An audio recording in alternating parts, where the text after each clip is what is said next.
Welcome to the Deep Dive. Today we're navigating a topic that, unfortunately, touches nearly every family and every life on this planet: cancer. Just consider this sobering reality. In the United States, cancer remains the second leading cause of death. It really does. And globally, it claimed over 9.9 million lives back in 2020, with projections indicating a rise to 13.2 million deaths by 2030. The sheer scale of this challenge, the profound emotional and physical suffering it inflicts, is just immense. It's a stark reality, truly highlighting why understanding neoplasia isn't merely an academic exercise. It's profoundly impactful on human health and well-being. I couldn't agree more. And for you, our dedicated assistant professor of pathology, and for your sharp medical students and residents, this deep dive is specifically tailored as your essential review. We're going to unpack the multifaceted world of neoplasia, covering the core vocabulary, the crucial morphologic distinctions, key epidemiological insights, and of course, the latest in molecular pathogenesis and diagnosis. Think of it as a comprehensive yet focused overview, zeroing in on what's most critical for both understanding and, crucially, for teaching this incredibly complex field. And to achieve this, we've really distilled key insights from foundational texts on neoplasia. Our goal is to provide a clear, structured discussion that highlights both the broad, overarching concepts and those fascinating, granular details that truly illuminate the subject. So let's unpack this, beginning with the absolute fundamentals, defining and distinguishing tumors. So when we talk about any tumor, benign or malignant, what are its core components? Are we simply dealing with, just a mass of abnormal cells? Not really, no. All tumors, whether they're benign or malignant, are fundamentally composed of two critical parts. First, you have the neoplastic cells themselves, which we call the parenchyma. These are the cells that have undergone the transformation and are proliferating abnormally. Okay, the parenchyma. Right. And second, there's the reactive stroma. That's the supportive tissue surrounding and interspersed within the neoplastic cells. This stroma is a dynamic microenvironment made up of connective tissue, blood vessels, and various immune cells. So it's not just a clump of rogue cells, there's this whole reactive environment around them. And how crucial is this interplay between the parenchyma and the stroma in determining, how a tumor behaves? Well, it's absolutely crucial.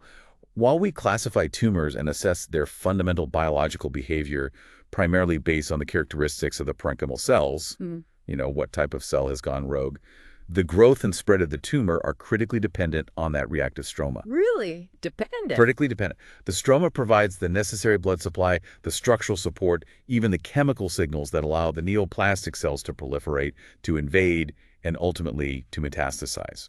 It's a constant two-way street of communication that dictates much of the tumor's trajectory. That's a really important distinction for students to grasp because it emphasizes you can't just look at the tumor cells in isolation. That microenvironment is key. Exactly. Can you give us some illustrative examples of how this stromal reaction can manifest, maybe even something we can see grossly? Certainly. A classic example is desmoplasia. This refers to the formation of abundant collagenous stroma. When you encounter a tumor with a lot of desmoplasia, it often feels very firm, almost hard, to the touch. Ah, okay. This leads to what we call serous tumors. Many cancers of the female breast, for instance, are classic examples of serous tumors. The neoplastic cells stimulate this significant fibrous reaction around them, making them palpable as a dense, sort of stony, hard mass. This direct interaction between parenchyma and stroma is vital for pathologists to recognize, both grossly and microscopically. Okay, so we've got the components now. For the definitive distinctions that every pathologist lives by, benign versus malignant, what's the core definition here? Well, the core definition is pretty straightforward, but absolutely fundamental. Benign tumors remain localized at their site of origin. They're generally amenable to surgical removal. Right. This means the patient usually survives and the tumor doesn't spread. On the other hand, malignant tumors, by definition, have the capacity to invade and destroy adjacent structures and, critically, spread to distant sites. A process we call metastasis. Metastasis. That's the key. The presence of metastasis unequivocally marks a tumor as malignant. There's no question that. That's the textbook definition, but as we know, pathology is rarely that simple, right? Are there exceptions or nuances to these labels that are important for students to keep in mind? Oh, absolutely. There always are. While the labels provide a strong guideline, it's vital to acknowledge the exceptions. For example, a technically benign brain tumor can still be fatal simply because of its location. How so? Even if it doesn't invade or metastasize, its expansion within the rigid confines of the skull can compress vital brain structures, leading to severe morbidity or even death. Conversely, not all cancers pursue a deadly course. Some, like Hodgkin lymphoma, are highly curable with modern therapies. Yeah, it's very treatable now. Whereas others, like pancreatic adenocarcinoma, are sadly almost always fatal despite our best efforts. So the key takeaway here for you and your students is understanding the biological aggressiveness and the potential for harm, not just relying solely on the label itself. That's a critical point. The name isn't the sole determinant of prognosis.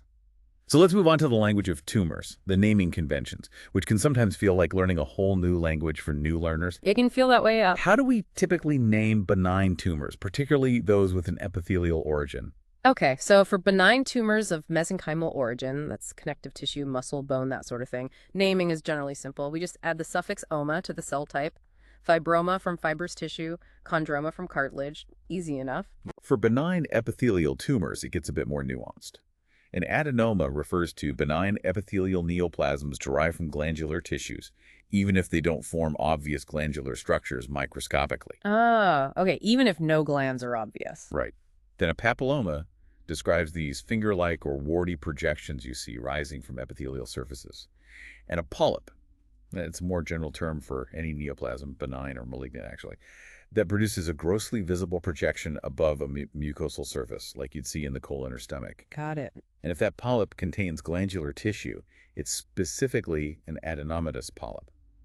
In fact, figure 7.1 in the source material beautifully illustrates a colonic adenomatous polyp, both grossly and microscopically, really showing that outward growth pattern. That makes the visual connection very clear. Now, shifting gears to the malignant side, how does the naming convention evolve when we're talking about cancerous tumors? For malignant tumors, we use distinct suffixes again. Malignant tumors arising from those mesenchymal tissues are called sarcomas, which means fleshy. So you get things like fibrosarcoma or chondrosarcoma. Sarcoma for mesenchymal. Okay. Tumors of blood-forming cells are generally leukemias, and those derived from lymphocytes or their precursors are lymphomas.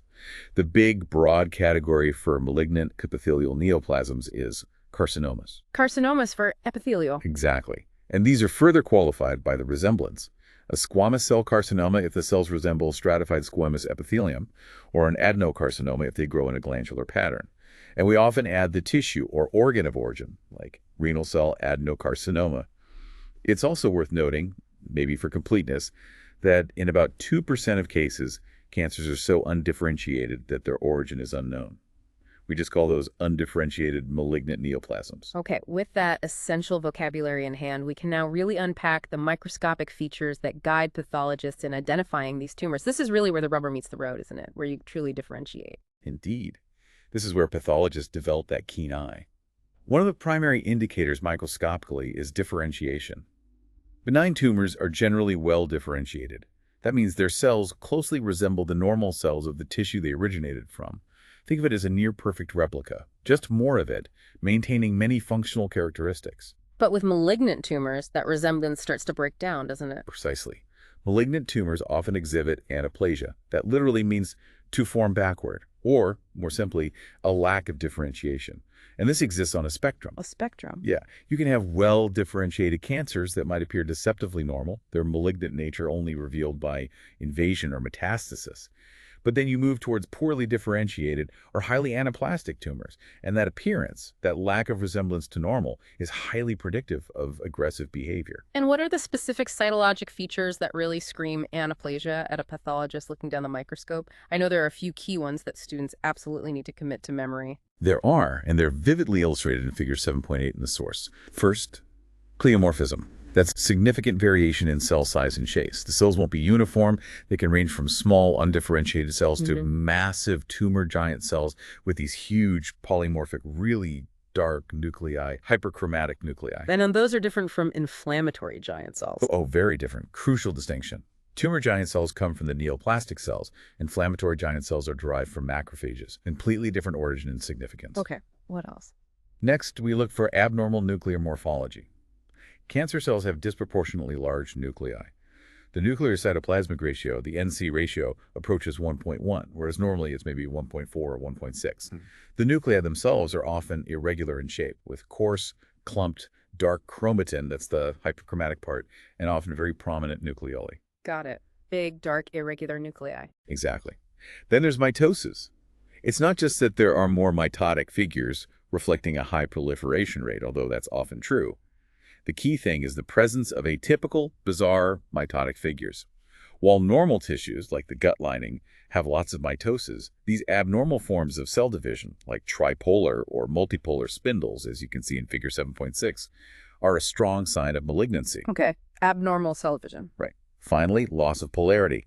Anaplastic cells lose their normal orientation to each other or to structures like basement membranes. They just grow in a disorganized, chaotic fashion. And often, because these cancers grow so rapidly, their blood supply simply can't keep up, leading to areas of ischemic necrosis within the tumor. That's a really clear picture of the microscopic chaos. Now, these profound changes often don't just appear overnight, right? There's usually a spectrum of change that can precede full-blown malignancy. Let's talk about these precursors, maybe starting with metaplasia. Right. Metaplasia is defined as the replacement of one differentiated cell type with another. It's usually an adaptive response to chronic injury, where the new cell type is better suited to withstand whatever the noxious environment is. Like Barrett esophagus. Exactly like Barrett esophagus. The normal squamous epithelium of the esophagus gets replaced by glandular, intestinal-type epithelium to better resist chronic acid reflux. It's important to remember it's potentially a reversible change if the inciting cause, the chronic injury, is removed. So metaplasia is an adaptation, not inherently malignant itself. But then we move to dysplasia, which carries a much stronger sense of, well, disordered growth. Exactly. Dysplasia literally means disordered growth, and we see it principally in epithelial cells. Morphologically, dysplastic cells show considerable pleomorphism, those large hyperchromatic nuclei we just talked about with a high NC ratio, and significant architectural disarray. Mitotic figures are increased, and importantly, they can be seen throughout the dysplastic epithelium, not just confined to the basal layer where you'd normally expect them. Okay, so it's looking more abnormal, more disorganized. And when dysplasia gets severe, we use a very specific term. Carcinoma in situ. What defines this particular stage and why is it so important clinically? Carcinoma in situ, which is beautifully illustrated in Figure 7.9, is defined as dysplasia that is severe enough to involve the full thickness of the epithelium. But crucially, the lesion does not penetrate the underlying basement membrane. This is a critical distinction.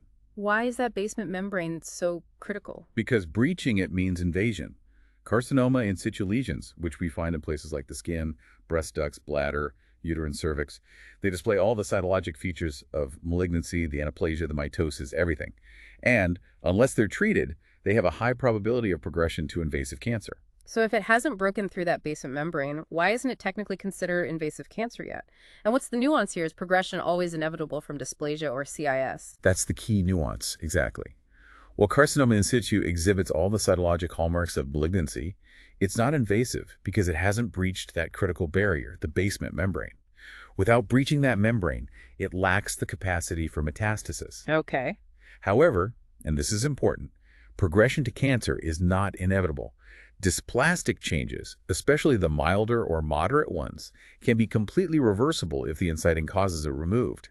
Even carcinoma in situ can sometimes persist for years without becoming invasive. So why the delay? Well, it comes back to the idea that cancers arise from the accumulation of multiple mutations and epigenetic changes. The time it takes for a full-blown invasive cancer to evolve from an in situ lesion likely reflects the time required for all those necessary genetic and epigenetic alterations to accumulate to achieve that fully malignant phenotype. It's really a multi-step process, a journey of accumulating hits, if you will. That leads us perfectly into what is arguably the ultimate defining test of malignancy, local invasion and metastasis. How do we differentiate benign and malignant tumors based purely on these behaviors? This is really the behavioral hallmark that pathologists use definitively. Benign tumors typically grow as cohesive, expansile masses that remain localized. They often develop a distinct rim of compressed fibrous tissue around them called a capsule, which separates them from the surrounding normal tissue. Like in Figure 7.10. Exactly like in Figure 7.10. This encapsulation makes them discrete, often movable on palpation, and generally easy to excise surgically. There are exceptions, of course, like hemangiomas, which aren't usually encapsulated, but that's the general rule. So a benign tumor basically pushes tissue aside, but a malignant one just goes right through it. That's a good way to put it. Malignant tumors, by contrast, are characterized by progressive invasion and destruction of surrounding tissue. This invasive capacity is a fundamental behavioral difference, and it's what allows them to ultimately spread. And the most ominous sign of malignancy, the one that truly defines a cancer as life-threatening, is metastasis. Yes, metastasis is defined as the spread of a primary tumor to physically discontinuous sites, and it unequivocally marks a tumor as malignant. This ability to invade allows cancers to penetrate blood vessels, lymphatics, and body cavities, providing the opportunities for dissemination for spread. Do all malignant tumors metastasize? Well, theoretically, all malignant tumors can metastasize, but some do so very infrequently. Good examples are gliomas in the central nervous system or basal cell carcinomas of the skin. These invade aggressively locally, but they rarely metastasize to distant sites. Okay, that's interesting. So how do these malignant cells typically spread throughout the body? What are the main routes, the primary pathways? There are really two major pathways for solid tumors. The most common route, especially for carcinomas, is lymphatic spread. You can see this illustrated in figure 7.13. Tumor cells basically get into the lymphatic vessels and follow the natural routes of lymphatic drainage. Like breast cancer going to the axillary nodes? Exactly.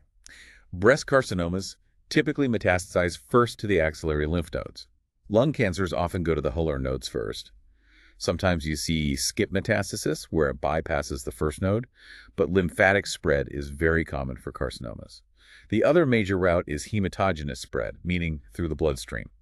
This is typical for sarcomas, but it's also seen with carcinomas. Veins or arteries? Usually veins. Wow. Their thinner walls offer less resistance to penetration than arteries. Arterial spread can happen, but it's less common. Yeah. Figure 7.12, showing metastatic ovarian carcinoma seeding the omentum, provides a really clear visual example of widespread abdominal metastasis, likely through seeding of body cavities, but also possibly hematogenous. And of course, leukemias and lymphomas, which we often call liquid tumors, are sort of inherently disseminated and considered malignant by default. Right, because they start in the blood or lymph system. That brings us to a perfect summary point, pulling these critical distinctions together. Exactly. To sort of tie all this fundamental morphology and behavior together, Table 7.2 and the Figure 7.15 in the source material provide an excellent side-by-side comparison of benign and malignant tumors, illustrating their principal distinguishing features. It's a great resource for review. So what are the key differentiating points summarized there? Okay, so we differentiate them based on several things. First, differentiation in anaplasia. Benign tumors are generally well differentiated. They look like the tissue of origin. Malignant tumors show less or sometimes no differentiation than anaplasia. Okay. Second, the rate of growth. Benign tumors are usually slow-growing, progressive, maybe static, with rare and normal-looking mitotic figures. Malignant tumors often exhibit erratic, sometimes very rapid growth, with numerous and frequently abnormal atypical mitotic figures. Got it. Growth rate and mitosis. Third, local invasion. Benign tumors are cohesive, they expand, but stay contained, often encapsulated and well demarcated. They don't invade surrounding tissues. Malignant tumors are locally invasive, infiltrating and destroying adjacent tissue. They lack that clear demarcation. Invasion is key for malignant. Absolutely. And fourth, metastasis. This is absent in benign tumors, but frequent in malignant ones. The likelihood generally increases the larger and more undifferentiated the primary tumor is. And as we said, carcinomas tend to spread via lymphatics first, while sarcomas often favor the hematogenous route. This detailed comparison provides a really solid foundation for understanding the basics. Okay, now that we've firmly established what defines and distinguishes tumors at the cellular and tissue level, let's zoom out a bit and look at the broader landscape of cancer, beginning with epidemiology. Right, understanding the epidemiology of cancer gives us crucial clues about its causes, its impact, maybe even prevention strategies. Let's start with the sheer global burden and the changing landscape we're seeing. It's an immense global challenge, as we touched on earlier. In 2020, cancer caused over 9.9 million deaths worldwide, and projections suggest that both the number of cases and deaths will rise significantly by 2030, largely due to the increasing size and, importantly, the increasing age of the global population. What about the picture specifically here in the United States? What are the most common cancers we're dealing with, and are there any positive trends amidst the grim statistics? Yeah, there are some positives. In the U.S., figure 7.16 illustrates that 4 cancers: lung, female breast, prostate, and colon rectum collectively account for over 50% of all diagnoses and deaths. So they're the big players. Half of all cancers are just those four. Wow. Pretty much. But despite the overall burden, age-adjusted cancer mortality rates, particularly in highly resourced countries, have actually been declining since the late 20th century.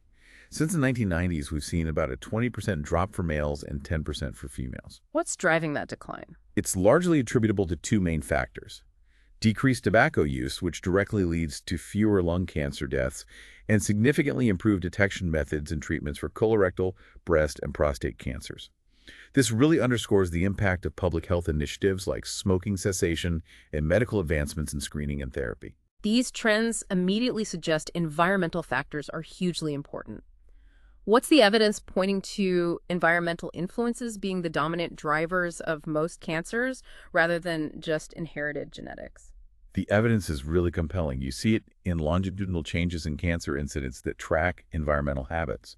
The most obvious example is lung cancer incidence directly following smoking trends. Right. We also see things like the drop in stomach cancer in many Western countries, likely due to decreased exposure to certain dietary carcinogens, maybe related to food preservation changes.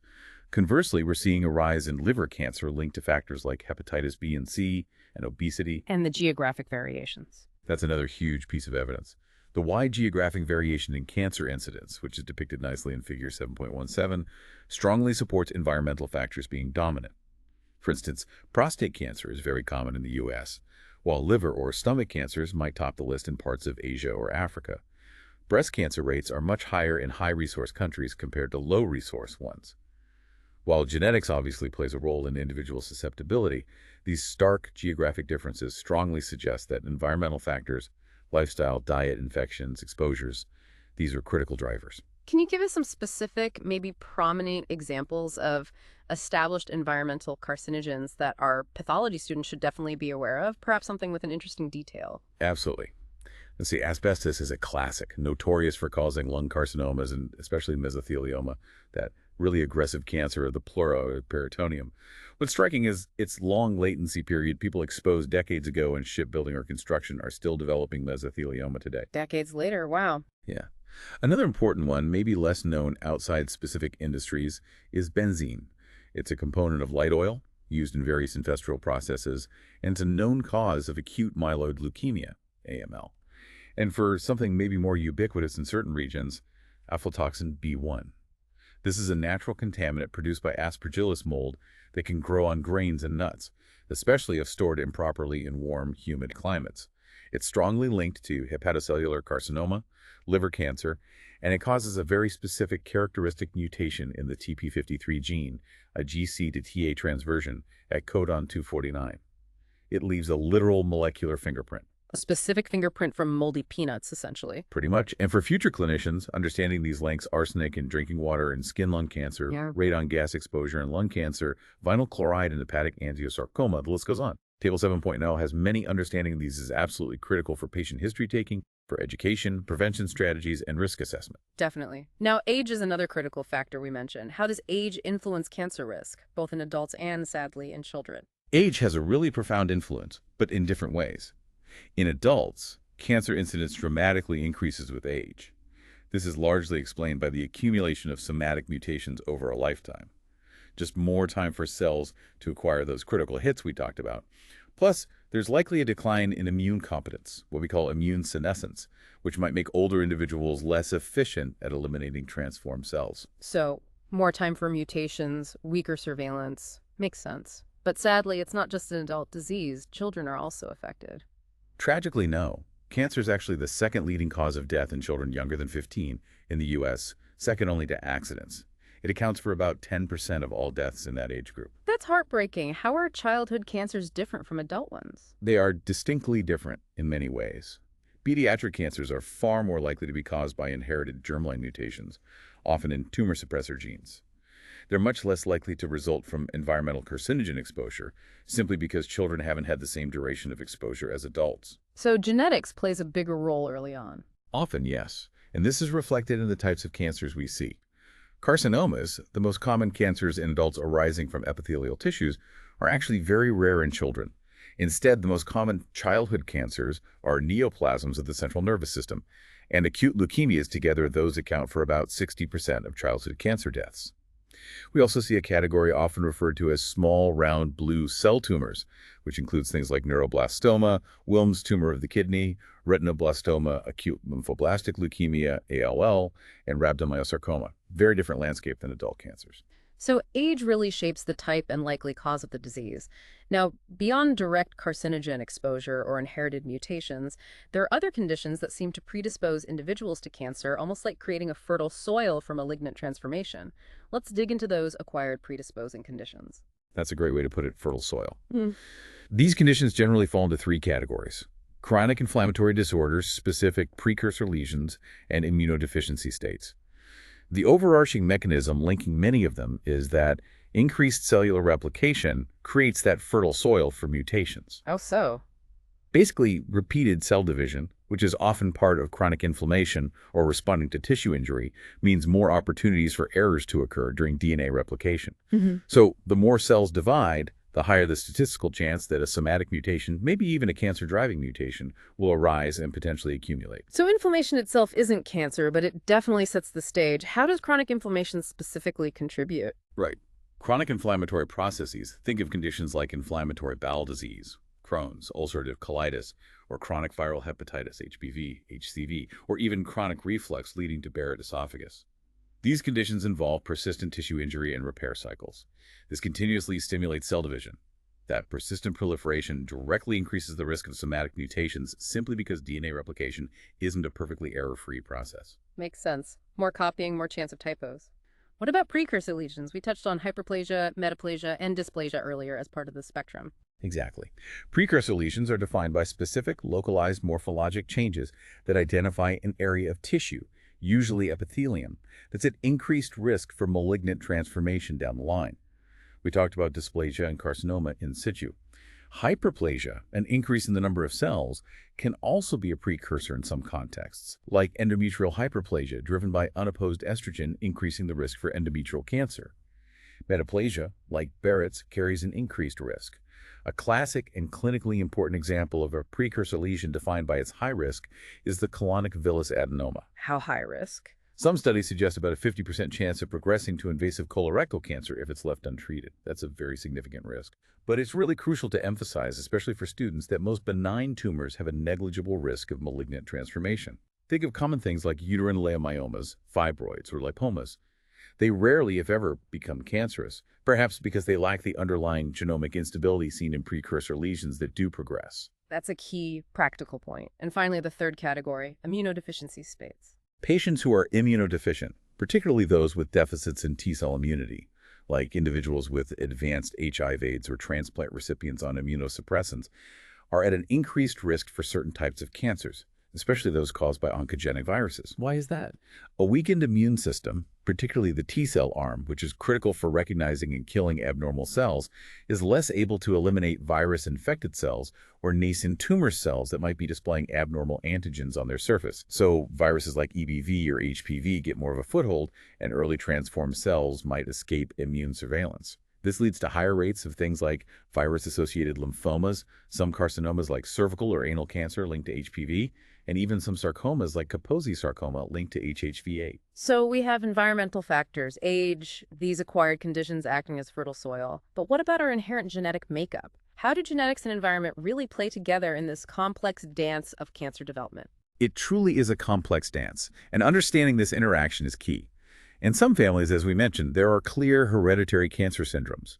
These often involve an increased cancer risk inherited as an autosomal dominant trait, usually due to germline mutations in critical tumor suppressor genes, like BRCA1 and BRCA2 for breast and ovarian cancer, or RB for retinoblastoma. But those are relatively rare, right? They are. Hereditary cancers only account for maybe 5–10% of all cancers. The vast majority, around 90–95% of cancers, are considered sporadic. These are largely attributed to environmental factors accumulating somatic mutations over time. But even in sporadic cancers, genetics isn't irrelevant. Not at all. Even here, genetics plays a role, just maybe a more subtle one. This is where we get into gene-environment interactions. An individual's genetic background can significantly influence their susceptibility to cancers induced by environmental carcinogens. Can you give an example of how that might play out? Certainly.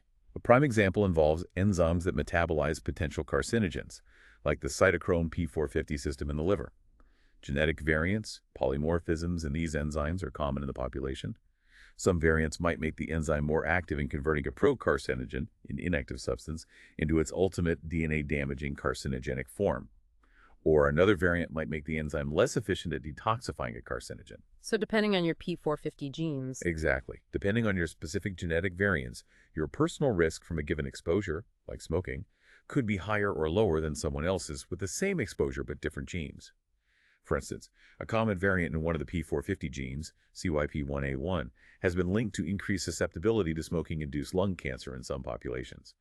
Your genetic background modifies how you handle that environmental hit. That's a crucial point for thinking about personalized risk assessment and maybe even prevention down the line. Okay, these epidemiological insights offer vital clues about who gets cancer and potentially why, but what about the fundamental changes inside the cell that actually make it cancerous at the molecular level? This leads us perfectly to the universally accepted hallmarks of cancer. Right, the hallmarks of cancer model, first proposed by Hanahan and Weinberg, really provided a conceptual framework that revolutionized how we think about neoplasia. Could you give out the overarching picture? What are these fundamental capabilities that truly define a cancer cell, regardless of the specific type of cancer? It truly is a unifying framework, yeah. The core concept is that all cancers, despite their incredible diversity in terms of origin, tissue type, appearance, genetics, they all share 8 fundamental changes in cell physiology.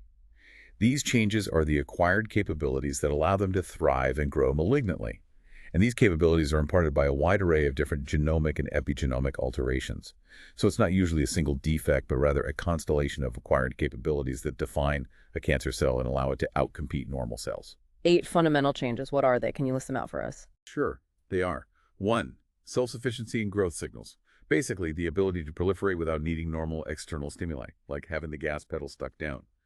2. Insensitivity to growth inhibitory signals.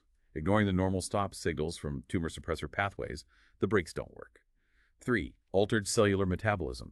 A fundamental rewiring of metabolism, like the Warburg effect, to support rapid growth and biosynthesis. 4. Evasion of apoptosis. Resisting programmed cell death, refusing to die when damaged or stressed. 5. Limitless replicative potential. Immortality. Gaining the ability to divide indefinitely, bypassing normal cellular senescence and crisis. 6. Sustained angiogenesis, the ability to induce the formation of new blood vessels to supply nutrients and oxygen. 7. Ability to evade and metastasize, the capacity to break away, invade surrounding tissues, and spread to distant sites. 8. Ability to evade the host immune response, avoiding detection and elimination by the body's immune system. That's a really powerful checklist of capabilities.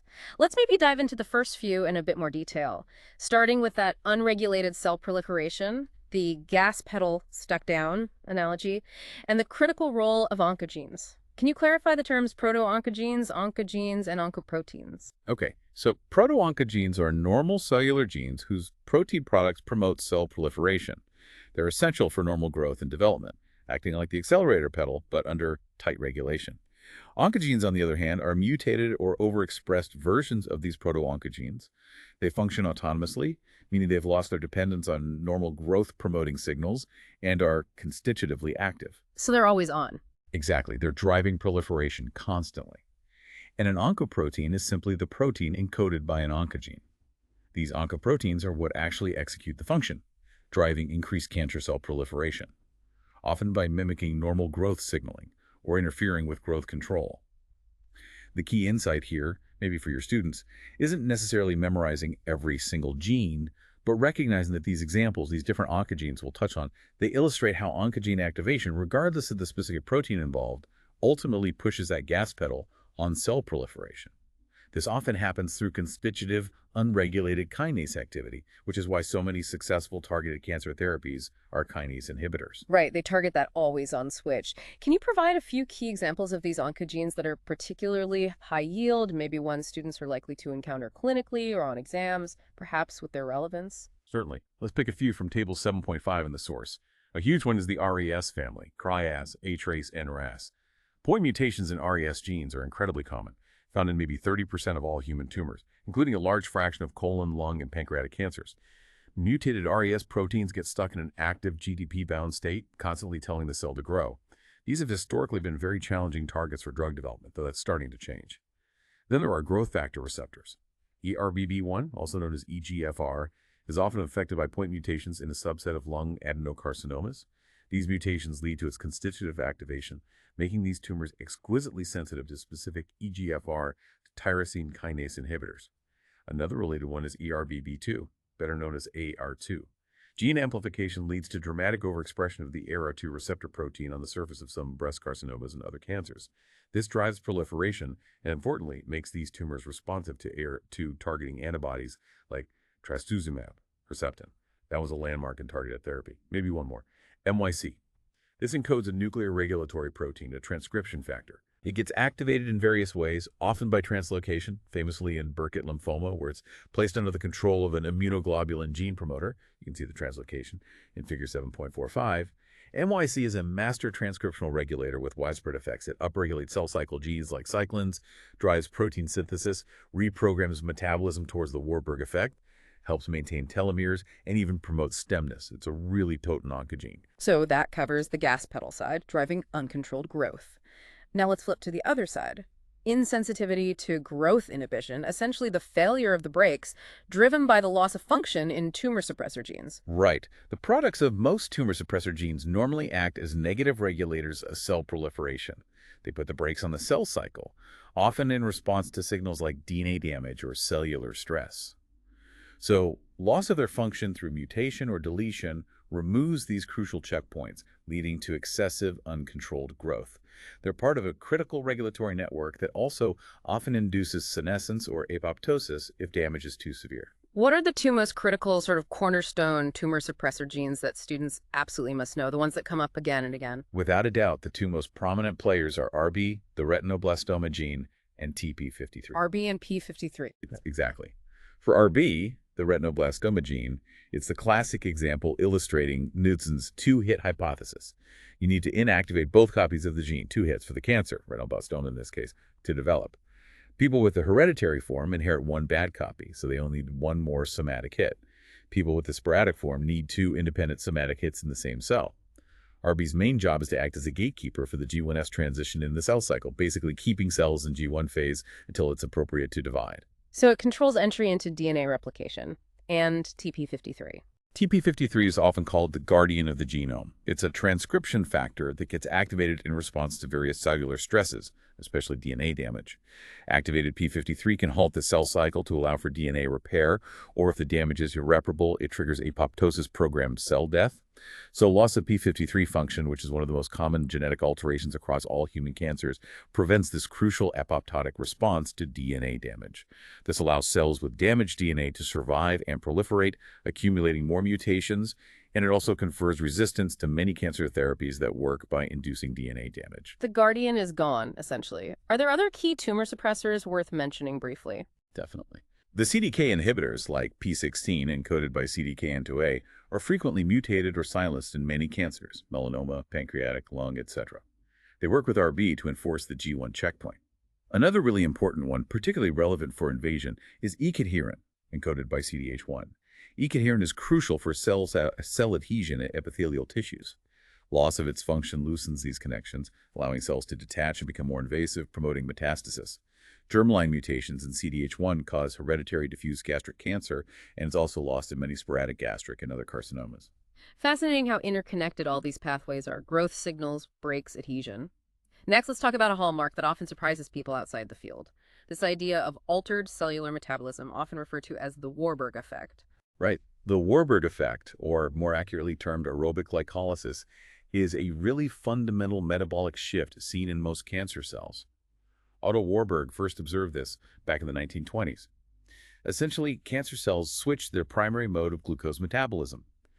Even when there's plenty of oxygen available, aerobic conditions, they preferentially take up large amounts of glucose and ferment it to lactate, rather than sending it through the usual mitochondrial oxidative phosphorylation pathway, which is much more efficient at generating ATP.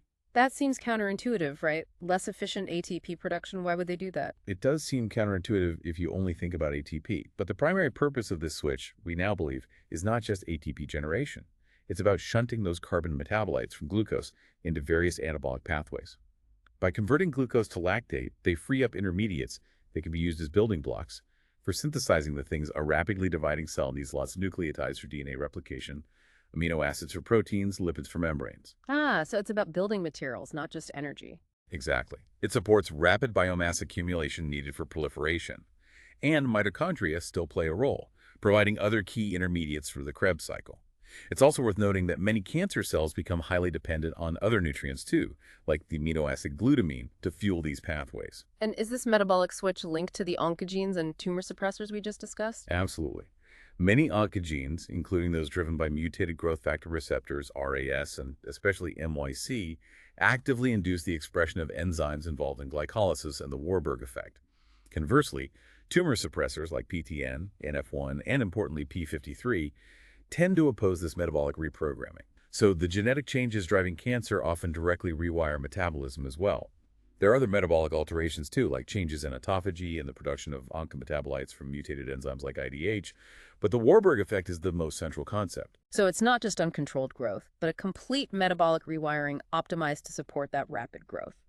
Now, on to a hallmark that directly relates to treatment resistance and tumor persistence: evasion of apoptosis. Hashtag tag 3.5, evasion of apoptosis. Right. Evasion of apoptosis, or programmed cell death, is another crucial acquired capability for cancer cells.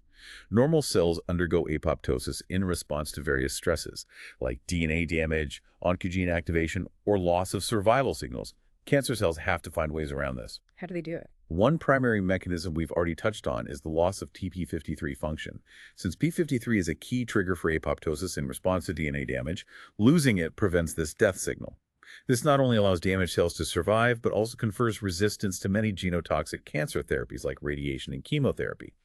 This is often why cancers relapse after treatment. The surviving cells frequently have lost P53 function. So losing P53 as a double whammy promotes cancer development and resistance. What else? Another very common event is the overexpression of anti-apoptotic members of the BCL2 protein family. BCL2 and its relatives normally act as gatekeepers for the intrinsic apoptotic pathway. Overexpressing the anti-apoptotic ones essentially raises the threshold for cell death, protecting cancer cells from various apoptotic stimuli. Is there a classic example of this? The absolute classic example is follicular lymphoma.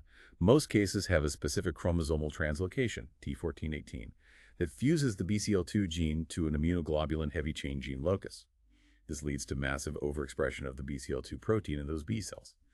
What's really fascinating about follicular lymphoma is that it largely arises because of reduced cell death rather than explosive proliferation. The cells just accumulate because they don't die on schedule. This is why it often tends to be a relatively indolent, slow-growing tumor, at least initially. BCL2 overexpression is also important in other cancers, like chronic lymphocytic leukemia, CLL, and BCL2 inhibitors are now an important class of targeted therapy. So it's not always about accelerating growth. Sometimes it's just about refusing to die. That brings us to another fascinating aspect of how cancer cells achieve this kind of persistence, bordering on immortality. Limitless replicative potential. Hashtag tag 3.6, limitless replicative potential, immortality. Right. Normal human somatic cells have a finite capacity to divide. They can typically undergo maybe 60 to 70 divisions, and then they enter a state called senescence, which is a permanent cell cycle arrest. It's a kind of cellular aging mechanism thought to be a barrier against cancer. Cancers universally find ways to evade this senescence checkpoint, often by disrupting the RB pathway or P53 pathways that enforce it. Okay, so they bypass senescence, but isn't there another limit? Yes, cells that manage to become resistant to senescence are still not truly immortal. They eventually encounter another barrier called mitotic crisis, which leads to massive cell death. This crisis is triggered by the progressive shortening of telomeres. Telomeres, those are the caps on the ends of chromosomes, right? Exactly. They're protective DNA sequences at the very ends of chromosomes. Most normal somatic cells don't express telomerase, the enzyme that's responsible for maintaining telomere length. So with each round of cell division, the telomeres get a little bit shorter. Eventually, they erode completely. And what happens when the telomeres are gone? The exposed chromosome ends are sensed by the cell's DNA damage machinery as double-strand breaks. Now, if P53 is functional, the cell will typically arrest permanently or undergo apoptosis. Game over. But If p53 is dysfunctional, as it is in many cancers, the cell might try to repair these broken ends using pathways like non-homologous end joining, NHEJ. And that causes problems. Big problems. This repair mechanism can inappropriately fuse the naked ends of different chromosomes together, creating abnormal dicenter chromosomes, chromosomes with the two centromeres. During the next mitosis, these dicenter chromosomes get pulled apart randomly, leading to more breaks, more fusions, more chaos. This is called a breakage-fusion-bridge cycle, and it generates massive genomic instability and ultimately leads to cell death that's mitotic catastrophe. You can see a representation of this process in Figure 7.34. So how do cancers survive this catastrophe? How do they become immortal? The vast majority of cancers, maybe 85–95%, overcome this barrier by reactivating the expression of telomerase. With telomeres active again, they can restore and maintain their telomere length, preventing the ends from becoming critically short, thus avoiding mitotic crisis and achieving limitless replicative potential or immortality. A smaller percentage use alternative mechanisms involving DNA recombination, called ALT, alternative lengthening of the telomeres, but the end result is the same: stable telomeres, endless division. So telomerase reactivation is almost universal in cancer. What about the idea of cancer stem cells? How does that fit in? That's another important concept related to tumor persistence and potentially immortality. The cancer stem cell hypothesis suggests that cancers, much like normal tissues, might depend on a small subpopulation of cells within the tumor that have stem cell-like properties, including the ability to self-renew and generate the diverse populations of cells that make up the bulk of the tumor.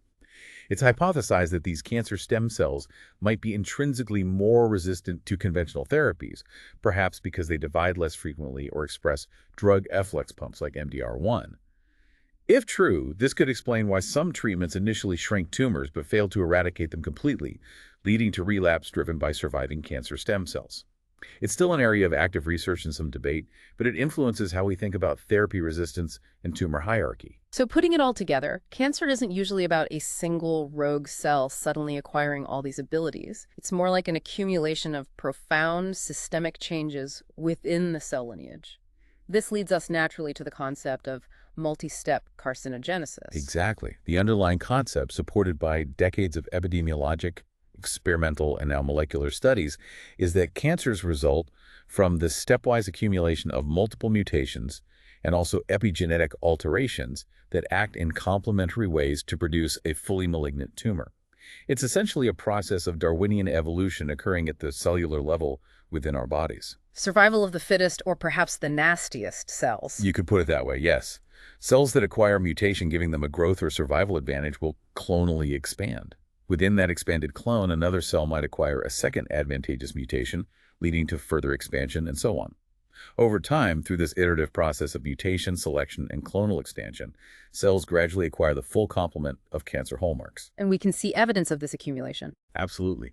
When we sequence cancer genomes today using NGS, we find a wide range of mutations, anywhere from a dozen or so driver mutations in some leukemias to literally thousands of mutations in cancers, strongly associated with mutagen exposure, like smoking-related lung cancers or melanoma from UV exposure. Experimental attempts to transform normal human cells in the lab also directly demonstrate this multi-hit requirement. You typically need to activate specific oncogenes, like RAS, and inactivate key tumor suppressors, like RB and p53, and often ensure telomerase expression to achieve full malignant transformation of normal human cells. It clearly shows the cumulative nature of these hits, much like the conceptual evolutionary tree of a tumor depicted in Figures 7.19 for a renal cell carcinoma. That makes sense. It's a process over time. So these hallmarks explain what happens in cancer cells to give them these malignant capabilities. But how do these mutations and changes get initiated in the first place? That brings us to the specific mechanisms of carcinogenesis: chemical, radiation, and microbial. Let's start with chemical carcinogenesis. Right. Chemical carcinogenesis is recognized as a multi-step process, and the concepts of initiation and promotion were famously first established through experiments on mouse skin back in the mid-20th century. These experiments, often involving applying polycyclic aromatic hydrocarbons and then other agents, were foundational. So what's the difference between initiation and promotion? Initiation involves exposure to a carcinogenic chemical, the initiator, which causes permanent DNA damage and mutation. Initiating chemical carcinogens, or their active metabolites, are often highly reactive electrophiles that directly bind to and damage DNA, potentially in an error-prone fashion during replication or repair. This initial mutation might not be enough to cause cancer by itself, but it's a permanent change, priming the cell. Okay, so initiation plants the seed, the mutation. What do promoters do? Promoters are agents that then induce proliferation and clonal expansion of these initiated cells. Importantly, promoters are typically not tumorigenic by themselves. They don't directly cause mutations. But by driving cell division in the initiated cells, they increase the likelihood that these cells will acquire additional mutations needed for full malignant transformation. Repeated or sustained proliferation driven by promoters essentially allows the initiated clone to grow and evolve, eventually leading to the emergence of a fully malignant clone. You can see this concept illustrated in Figure 7.43. What are some examples of promoters in human cancer? Many factors implicated in human oncogenesis likely act, at least in part, as tumor promoters by stimulating proliferation. Think about things like unopposed estrogenic stimulation driving endometrial or potentially breast cell proliferation, or the chronic inflammation we discussed earlier in conditions like inflammatory bowel disease, chronic hepatitis, or Barrett's esophagus. The sustained regenerative proliferation in these settings acts as a promoting influence.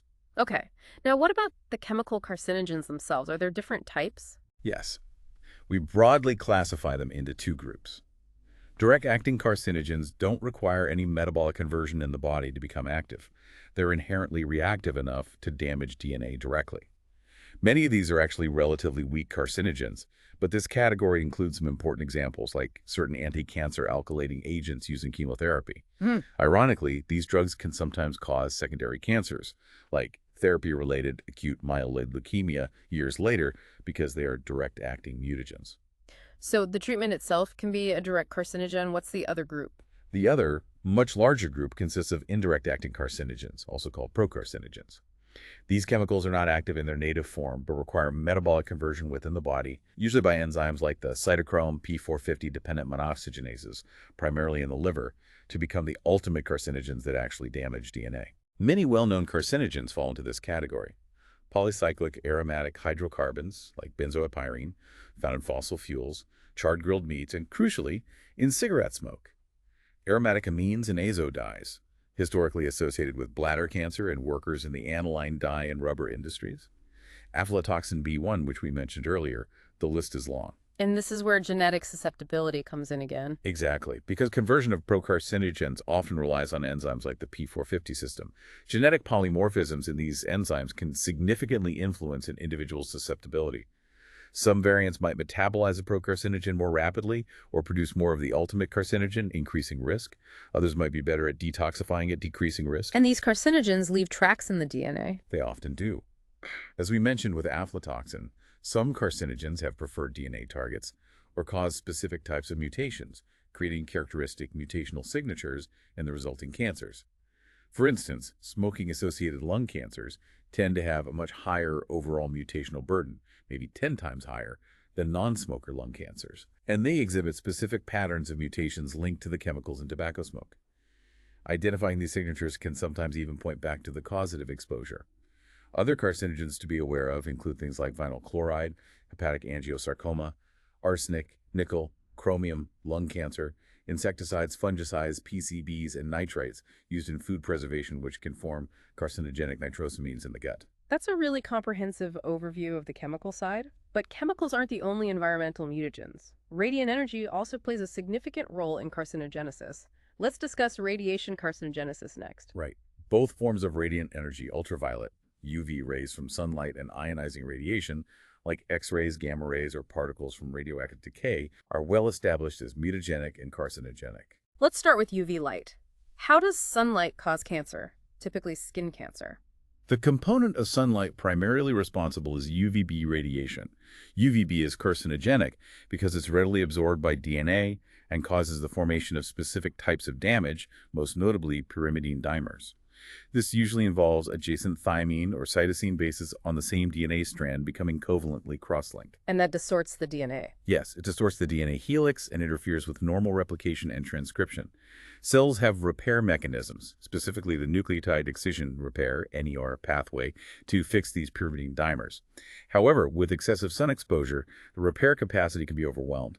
This can lead to the activation of less accurate, error-prone repair mechanisms or allow mutations to become fixed during replication. And that's why people with certain genetic conditions are more susceptible. Exactly. Individuals with the rare inherited disease xeroderma pigmentosum have defects in the NER pathway. They are incredibly sensitive to sunlight and have a vastly increased risk of developing skin cancers, often at a very young age.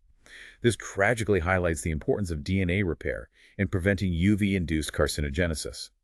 UV radiation, particularly from chronic sun exposure or intense intermittent exposure like tanning beds, is a major cause of basal cell carcinoma, squamous cell carcinoma, and importantly, melanoma.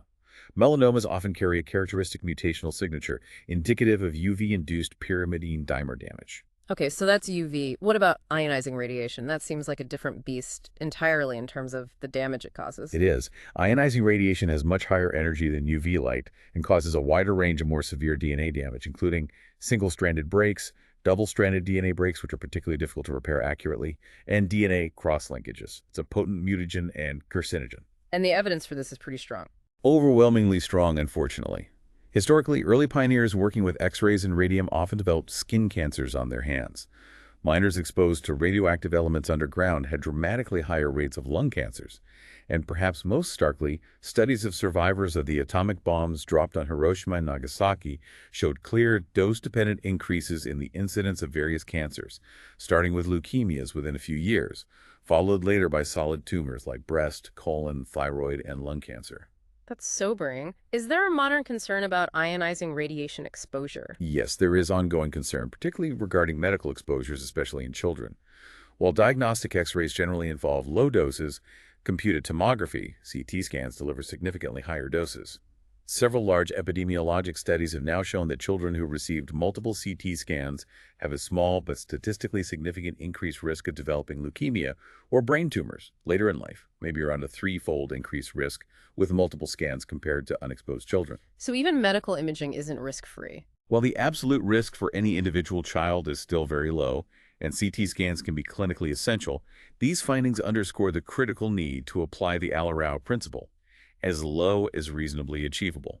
We need to justify every scan, minimize the dose, and avoid unnecessary radiation exposure, especially in children whose developing tissues are more sensitive. Are some tissues more vulnerable than others to radiation-induced cancer?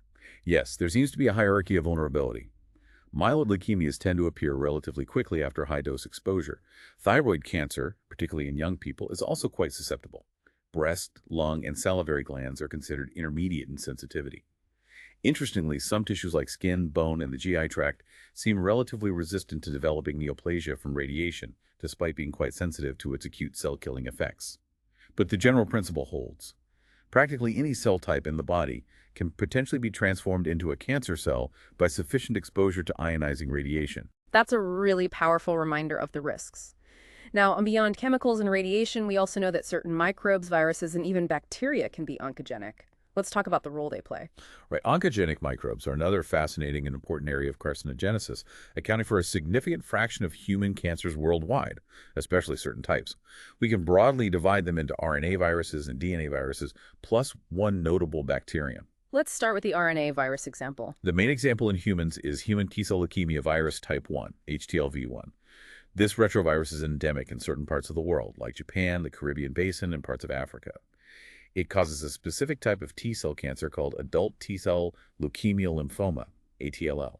HTLV1 has a distinct tropism for CD4 plus T cells. The virus integrates into the host genome and has a gene called TAX, which encodes a protein that seems to drive T-cell proliferation and survival, contributing to transformation. However, cancer development is inefficient. Only a small percentage of infected individuals develop ATLL, and it typically occurs after a very long latent period, often 40 to 60 years. Decades later, again. Okay, what about the DNA viruses? There are several important ones there. Yes, several DNA viruses are major players in human cancer. Human papillomavirus, HPV, is arguably the most significant globally. High-risk types of HPV, particularly types 16 and 18, are the primary cause of cervical cancer, as well as a significant proportion of anal, vulvar, penile, and oropharyngeal throat cancers. How does HPV cause cancer? The high-risk HPV types express two key oncogenic proteins, E6 and E7. E6 targets the tumor suppressor p53 for degradation, while E7 binds and inactivates the tumor suppressor RB. So right there, they knock out two critical guardians of the genome. E7 also activates cyclins, pushing the cell cycle forward, while E6 can inhibit apoptosis and help combat senescence by upregulating telomerase. Basically, these viral oncoproteins promote many of the cancer hallmarks we discussed. So the virus directly provides oncogens. Essentially, yes. And the incredible effectiveness of the HPV vaccines in preventing infection and subsequent cancers strongly confirms HPV's primary causative role. However, it's important to note that HPV infection alone is usually not sufficient for cancer development. Most infections are cleared by the immune system. Persistent infection, often lasting years or decades, combined with additional genetic or epigenetic alterations in the host cell, and possibly influenced by environmental cofactors like smoking, other infections, diet, or hormones, seems to be required for progression to invasive cancer. Co-infection with HIV also significantly increases the risk of HPV-associated cancers, likely due to impaired immune clearance. Okay, HPV is a big one. What about Epstein-Barr virus, EBV? Epstein-Barr virus, EBV, is another ubiquitous herpes virus infecting the vast majority of the population, usually asymptomatically in childhood. However, EBV has strong associations with several human cancers, most famously with the endemic form of Burkitt lymphoma found in parts of Africa and New Guinea, where malaria is also common. It's also linked to a subset of Hodgkin lymphoma, some gastric carcinomas, and is nasopharyngeal carcinoma, which is common in southern China. How is EBV thought to contribute to Burkitt lymphoma? That story is quite specific, isn't it? It is. The proposed pathogenesis, which is shown nicely in Figure 7.45, is a multi-step process likely involving cofactors. EBV latently infects B lymphocytes and acts as a polyclonal B-cell mitogen, meaning it stimulates many different B cells to proliferate. This sets the stage, creating a larger pool of dividing B cells where mutations can occur. In endemic areas, it's thought that chronic malaria impairs T-cell immune competence, allowing this EBV-driven B-cell proliferation to persist unchecked. Eventually, within this proliferating pool, a B cell acquires a critical secondary genetic hit, most notably a translocation involving the MYC oncogene, typically the T814 translocation, that puts MYC under the control of a highly active immunoglobulin gene promoter.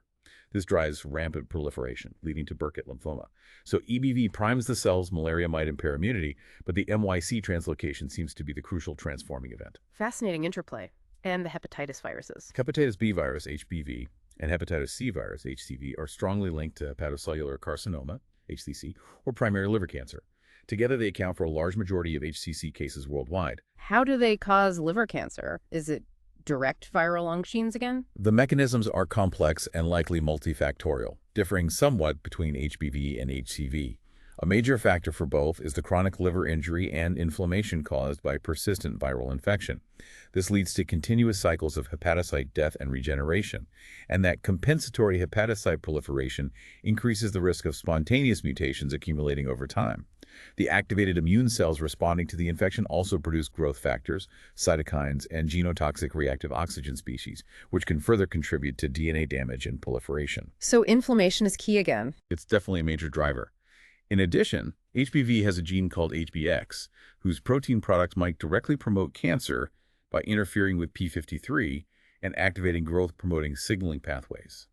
HPV can also integrate its DNA into the host hepatocyte genome, and this integration itself can cause chromosomal instability or disrupt host genes. HPV doesn't integrate, but its core protein is thought to activate certain growth-promoting pathways. So it's likely a combination of indirect effects via chronic inflammation and regeneration, plus some direct pro-oncogenic effects of viral proteins or integration. Okay, that covers the main oncogenic viruses. What about bacteria? The main bacterial culprit is Helicobacter pylori. The bacterium, which colonizes the stomach lining of about half the world's population, was actually the first bacterium officially classified as a carcinogen by the WHO. It's strongly implicated as a major cause of both gastric adenocarcinoma, stomach cancer, and a specific type of gastric lymphoma called melanoma, mucosa-associated lymphoid tissue lymphoma. Again, chronic inflammation induced by the infection is thought to be a key mechanism driving carcinogenesis over decades. Incredible that a bacterium can be a carcinogen. Okay, this understanding of the underlying biology and the molecular and environmental mechanisms driving cancer is absolutely paramount for you teaching this material. But for your future clinicians, the students and residents, it all culminates in how these diseases actually manifest in patients and how we go about diagnosing them. Let's move into those clinical aspects now. So shifting gears to the patient experience, what are the primary ways that neoplasia, both benign and malignant, actually makes itself known? What are the common clinical manifestations they might present with? Well, the clinical effects of neoplasms, even benign ones sometimes, often depend heavily on their location and size. Tumors can cause problems simply by impinging upon or compressing vital adjacent tissues, impairing their function. Like a space-occupying lesion. Exactly. For example, a relatively small, benign pituitary adenoma, maybe just a centimeter across, can cause significant hormonal problems, hypopituitarism, Right. just by compressing the normal pituitary gland tissue within the confined space of the sella turcica. Similarly, neoplasms growing within the wall of the gut can cause obstruction as they enlarge, leading to symptoms like pain, vomiting, or changes in bowel habits. They can even cause intussusception, where one part of the bowel telescopes into another. So location, location, location is critical. It really is. And interestingly, sometimes these local effects, while problematic, can actually be life-saving in a way. The few long-term survivors of pancreatic cancer, for instance, are often those whose tumors happen to arise in the head of the pancreas and obstruct the common bile duct relatively early on. This causes jaundice, yellowing of the skin and eyes, which brings the patient to medical attention much earlier than might otherwise happen, sometimes allowing for potentially curative surgery. It's a sort of fortuitous symptom from a terrible disease. A grim silver lining, perhaps. Now, beyond these direct local effects, cancer can have profound systemic impacts that affect the entire body, even when the tumor itself isn't huge or widespread. Let's talk about cancer cachexia first. Right. Cancer cachexia is a really devastating systemic syndrome. It's defined as a hypercatabolic state characterized by a significant progressive loss of body fat and especially muscle mass that crucially cannot be explained simply by reduced food intake alone. Patients are wasting away, even if they're eating reasonably well. And this is common. Very common, unfortunately. It affects about 50% of all cancer patients at some point, and is particularly prevalent in those with advanced gastrointestinal, pancreatic, and lung cancers. Its impact is profound.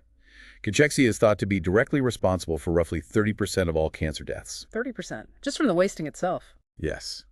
It manifests as extreme weight loss, profound fatigue, marked muscle atrophy, often accompanied by anemia, anorexia, loss of appetite, and edema. Ultimately, mortality can result from things like atrophy of the respiratory muscles, leading to breathing difficulties and pneumonia. The exact mechanisms driving cachexia are complex and still not fully understood, but likely involve inflammatory cytokines produced by the tumor or the host response, which alter metabolism and promote breakdown of muscle and fat. That's a truly devastating systemic effect. What about paraneoplastic syndromes? These are often quite intriguing and sometimes bizarre clinical findings that can be clues to an underlying malignancy. Paraneoplastic syndromes are fascinating, yeah. Yeah. And they can be diagnostically challenging, but also incredibly important. They're defined as signs and symptoms occurring in cancer patients that cannot be readily explained by the local or distant spread of the tumor itself, nor by the ectopic production of hormones that are native to the tissue from which the tumor arose, like insulin from an insulinoma. So they're remote effects, not directly caused by tumor mass or normal hormone production. Exactly. They're typically caused either by substances, often hormone-like peptides or cytokines, secreted ectopically, inappropriately, by the tumor cells, or sometimes by an immune response generated against the tumor that cross-reacts with normal tissues. Table 7.11 in the source lists many examples. What are some common or classic paraneoplastic syndromes students should know? Endocrinopathies, hormone-related syndromes are probably the most common. A classic is Cushing syndrome, where patients develop symptoms of excess cortisol, but it's caused by ectopic production of ACTH, or ACTH-like substances, by non-endocrine tumors, most classically small cell lung carcinoma, but also pancreatic cancers or neural tumors. Another important one is hypercalcemia, high blood calcium, often caused by tumor secretion of parathyroid hormone-related protein, PTHrP, commonly seen with squamous cell carcinomas, lung, head, neck, breast cancer, or renal cancer. What about non-hormonal ones? Any striking examples? Oh yes, dermatologic disorders can be quite striking. Acanthosis nigricans is one characterized by these gray-black, thickened, velvety patches of skin, often in flexural areas like the neck or armpits. While it can occur with obesity or endocrine disorders, its appearance, especially sudden onset in an older adult, should raise suspicion for an underlying malignancy, often a gastric carcinoma, but also lung or uterine cancers. Sometimes it occurs with the Losartrellas sign, the sudden appearance of numerous seborrheic keratoses. What's particularly intriguing is that these skin changes may sometimes appear before the cancer itself is diagnosed, potentially offering a vital early clue. An early warning sign on the skin. Exactly. And for vascular or hematologic changes, venous thrombosis, blood clots, particularly migratory thrombophlebitis known as Trousseau phenomenon, is frequently associated with advanced pancreatic carcinoma or bronchogenic carcinoma. This is thought to be caused by procoagulant factors released by the tumor cells that activate the clotting system. There are many others too, effects on nerves and muscles like myasthenia gravis or peripheral neuropathies, bone and joint changes like hypertrophic osteoarthropathy, often seen with lung cancer. These syndromes really highlight the complex and far-reaching systemic impact cancer can have, well beyond the tumor burden itself. They certainly do. Now let's turn back to the pathologist's direct role in characterizing tumors once a sample is obtained. Grading and staging. These are fundamental concepts for prognosis and treatment planning. Absolutely. Grading and staging are two distinct but complementary ways pathologists and clinicians assess a cancer. Grading of a cancer is primarily based on the microscopic appearance of the tumor cells.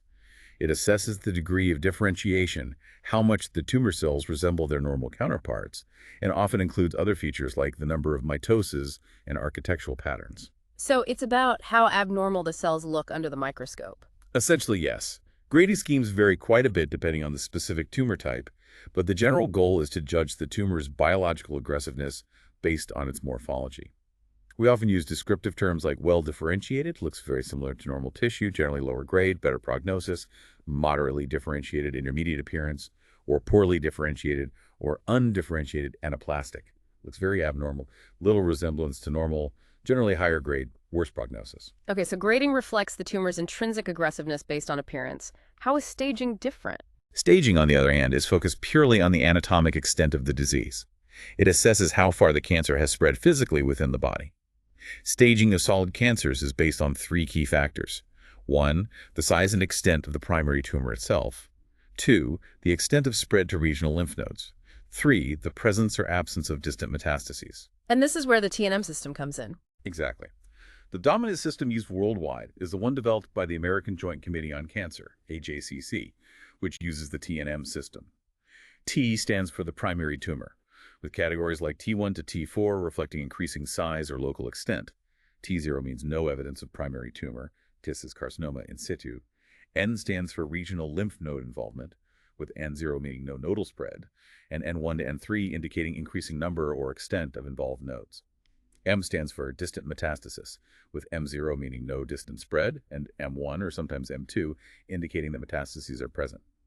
These T, N, and M categories are then combined to assign an overall stage, typically stage 0, CIS, through stage 5E, metastatic disease. Staging generally has a stronger correlation with patient prognosis than grading because the extent of spread is such a critical determinant of outcome and treatability. That makes sense. But is staging purely anatomical these days? I thought molecular features were becoming more important. That's a crucial point. While TNM provides the anatomical framework, it's becoming increasingly clear that the molecular features of tumors provide important complementary prognostic information, often independent of the anatomical stage. For example, two patients might have the same stage breast cancer based on TNM, but if one has certain favorable molecular features, like being strongly hormone receptor positive, and the other has unfavorable features, like being triple negative, their prognosis and optimal treatments might be very different. Recognizing this, the AJCC is already starting to incorporate molecular characterization into its staging systems for some cancers, like using gene expression profiles for certain early-stage breast cancers to help predict risk and guide decisions about chemotherapy. This integration of molecular data with anatomical staging is definitely the future. That integration really sets the stage perfectly for a final section. The actual methods of diagnosis, starting from how we get the sample all the way through to these cutting-edge molecular and omics technologies. Right. The journey of cancer diagnosis almost always begins with obtaining some tissue or cells from the suspected lesion. The main sampling approaches include excision or biopsy. This involves surgically removing the entire lesion, excision, or representative piece of it, the biopsy. This provides tissue sections that allow for detailed morphologic evaluation under the microscope, looking at cell features and tissue architecture. This is often considered the gold standard. Fine needle aspiration, FNA. This is a less invasive technique where a thin needle is inserted into the lesion, often guided by palpation or imaging like ultrasound or CT, to aspirate cells and small tissue fragments into a syringe. These are then smeared onto slides for cytologic examination. FNA is very useful for evaluating palpable masses like in the breast, thyroid, or lymph nodes, or for sampling deeper structures like the pancreas or lung nodules. It's generally rapid and avoids major surgery.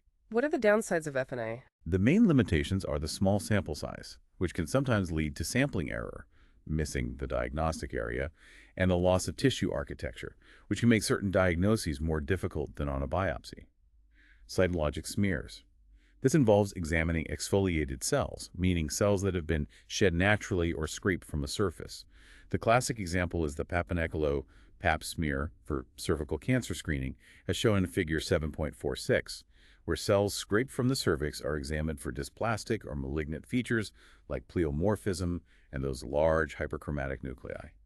Similar cytologic examination can be done on fluids like pleural fluid, cerebrospinal fluid, or urine.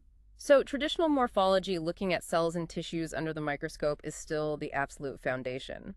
But as we've hinted, advanced diagnostics are increasingly bridging that morphology with crucial molecular insights.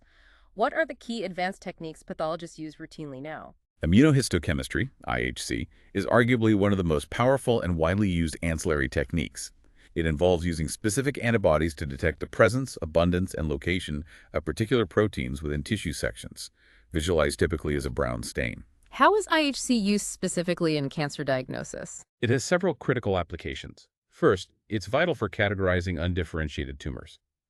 When a tumor is so poorly differentiated that its origin isn't clear just by looking at the basic H&E stain, IHC can help determine the lineage. For example, staining for cytokeratins points towards a carcinoma, epithelial origin. CD45 LCA indicates a lymphoma, hematopoietic origin. SWEX10 or S100 suggests melanoma, and Desmond might indicate a sarcoma of muscle origin. This categorization is absolutely critical because treatments differ drastically between these major categories. Second, IHC can help determine the site of origin of metastatic tumors when a patient presents with metastases, but the primary tumor location is unknown, cancer of unknown primary. Specific markers can point to a likely origin, for instance. Prostate-specific antigen, PSA, strongly suggests a prostate primary, while thyroglobulin indicates thyroid origin. Third, and increasingly important, IHC detects molecules that have direct prognostic or therapeutic significance. A prime example is testing breast cancers for estrogen receptors, ER, and progesterone receptors, PR. Positive staining predicts response to anti-estrogen therapy like tamoxifen. Another is testing for overexpression of the ER2 protein, encoded by the ERBB2 oncogene. Strong HR2 staining identifies patients likely to benefit from HR2 targeting antibodies like trastuzumab. The IHC result for HR2 is often confirmed by fluorescence in situ hybridization, FIH, to check for actual gene amplification. We also use IHC to detect things like ALK fusion proteins in lung cancer, which predicts response to ALK tyrosine kinase inhibitors. So IHC is absolutely crucial for classification, determining origin, and guiding therapy based on protein expression. What about looking directly at the genes and chromosomes? That's molecular diagnostics and cytogenetics, right? Exactly. These techniques look directly at the DNA or RNA level and are rapidly expanding in oncology. For diagnosis, molecular methods are essential in some areas. For instance, PCR can detect specific T-cell receptor or immunoglobulin gene rearrangements to confirm whether a lymphoid proliferation is monoclonal, neoplastic, or polyclonal reactive. Detecting specific chromosomal translocations by ESHESH, like BCR-ABL in chronic myeloid leukemia or acute lymphoblastic leukemia, or by PCR, like the T1122 in Ewing sarcoma, can be diagnostic. Increasingly, next-generation sequencing, NGS panels that sequence hundreds of cancer-related genes simultaneously, are becoming routine for subclassification and finding therapeutic targets, especially in hematologic malignancies and advanced solid tumors. For prognosis, certain genetic alterations are known to be associated with better or worse outcomes, independent of stage. For example, amplification of the NMYC oncogene in neuroblastoma predicts aggressive disease, while TP53 mutations often predict a worse prognosis and resistance to therapy in many cancer types. Molecular techniques are also key for monitoring minimal residual disease, MRD, after treatment. Highly sensitive PCR assays can detect unique tumor-specific nucleic acid sequences, like the BCR-ABL RNA transcript in CML, at levels far below what's detectable by morphology, allowing for early detection of impending relapse. We also use molecular testing to identify hereditary predisposition to cancer by looking for germline mutations in genes like BRCA1, BRCA2, or the RET proto-oncogene, associated with multiple endocrine neoplasia syndromes. Finding these mutations guides intensive screening, consideration of prophylactic surgery, and counseling for family members. And perhaps most impactfully today, molecular diagnostics are essential for guiding therapy with targeted drugs, the essence of precision medicine. Identifying specific driver genetic lesions allows oncologists to select drugs designed to inhibit the proteins encoded by those altered genes. We've mentioned EGFR mutations and ALK rearrangements in lung cancer, BRAF mutations in melanoma, BCR, ABL, and CML. There are now dozens of such targeted therapies linked to specific molecular markers. A really exciting and rapidly evolving application is using molecular techniques, particularly in GS, to identify mechanisms of drug resistance, often through liquid biopsies. This involves analyzing circulating tumor cells, CTCs, or cell-free DNA, ctDNA, shed by the tumor into the patient's bloodstream. Sequencing this ctDNA can reveal the emergence of new mutations that confer resistance to a targeted therapy the patient is receiving, sometimes months before clinical relapse is evident. This allows oncologists to potentially anticipate resistance and switch treatments proactively. Liquid biopsies looking for tumor DNA in the blood, that sounds truly revolutionary for monitoring treatment and resistance. This really leads into the whole omics revolution, doesn't it? Going beyond single genes. It absolutely does. The omics technologies, genomics, epigenomics, transcriptomics, proteomics, metabolomics are completely transforming our approach to cancer research and increasingly clinical practice. Molecular profiling of tumors using these high-throughput technologies allows us to analyze the entire genome for mutations and copy number changes, assess genome-wide epigenetic modifications like DNA methylation, quantify all expressed RNAs, the transcriptome, and measure thousands of proteins, the proteome, or metabolites, the metabolome, simultaneously. It's like getting a complete blueprint and activity map of the tumor. Exactly. The Circos plot shown in figure 7.48 gives a stunning visual representation of the complexity revealed by whole genome sequencing of just a single lung cancer, showing all the chromosomal rearrangements, copy number changes, and point mutations at once. RNA profiling, transcriptomics, is already used clinically for some breast cancers, like Oncotype DX or MammaPrint assays, to generate prognostic scores and predict chemotherapy benefit. It's also increasingly used to detect fusion transcripts resulting from gene rearrangements. And how is this changing how we classify cancer? It's leading towards a potential paradigm shift, as depicted conceptually in figure 7.49. We're moving away from classifying cancers solely based on their tissue of origin or morphology, towards classifying them based on their underlying molecular alterations and potential therapeutic targets. This means that tumors arising in completely different organs might be grouped together if they share the same targetable driver mutation. Can you give an example of that? A great example is the BRAF V600E mutation. This specific activating mutation in the BRAF oncogene is found in a significant percentage of melanomas, but it also occurs in some papillary thyroid carcinomas, colon adenocarcinomas, hairy cell leukemias, and even Langerhans cell histiocytosis, a really diverse set of tumors, as illustrated in figure 7.5. The exciting thing is that drugs specifically designed to inhibit BRAF V600E can be effective against any of these tumors harboring that mutation, regardless of their tissue of origin.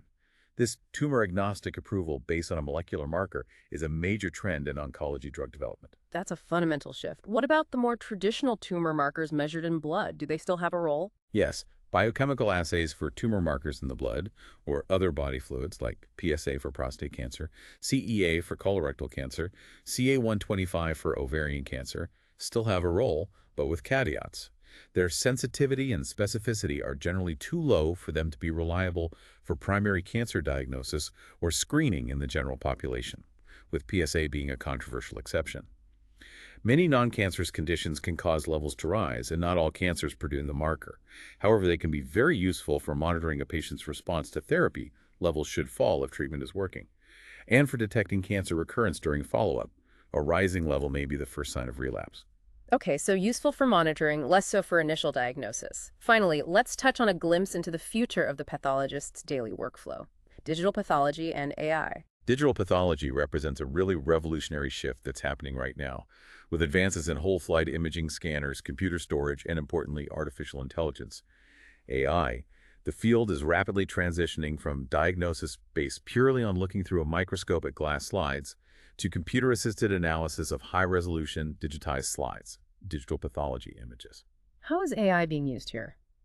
Image analysis algorithms based on AI, particularly deep learning and machine learning, are showing immense promise across the board.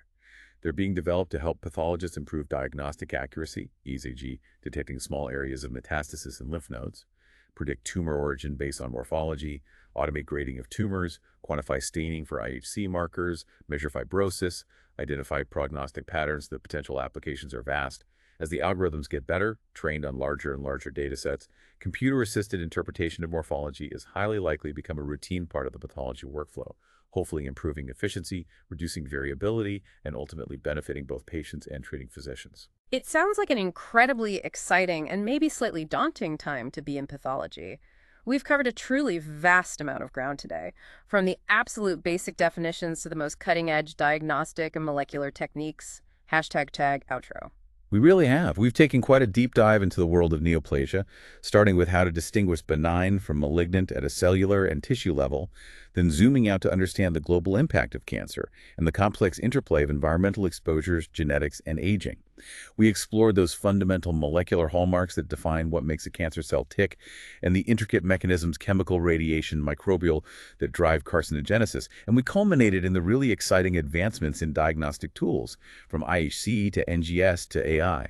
And for you, our dedicated assistant professor of pathology listening in, and for your students and residents, we sincerely hope this comprehensive review has helped solidify your understanding and equipped you with the knowledge needed not only to teach this complex subject effectively, but also to critically evaluate the constant stream of new information emerging in this rapidly evolving field.